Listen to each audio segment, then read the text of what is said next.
Енергетската криза, како и другите кризи кои произлегуваат војната во Украина, се најголемиот денешен проблем и бараат најдобри и најефикасни решенија, се согласија председателите на Словачка и на Македонија, Зузана Чапутова и Стево Пендаровски.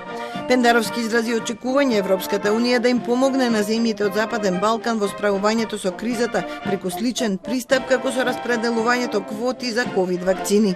Република Северна Македонија е високо зависна од увоз на енергенти и многу ќе ни значи, колку знам, слична ситуација има во останатите земји од регионот, многу ќе ни значи на сите нас ако Европската Унија од своите фондови за вонредни ситуации одвои помош и за Западниот Балкан.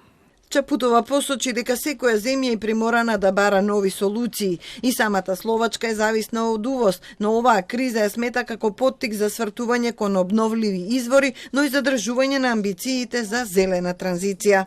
Реакцију на зменену. Европската Унија како заедница бара оптимално решение за да се смени енергетската состојба. Сите се соочуваме со кризата. И Словачка и Северна Македонија бараме начини на ниво на разговори на ЕУ за регулирање на цената. Ова не е затворена приказна ниту на ниво на ЕУ, ниту во рамки на земјите членки. Во исто време, во минатото, ако нема веднаш итна реакција на цената, сепак ЕУ алоцира финанси за Западен Балкан, за системски промени на долгорочно ниво.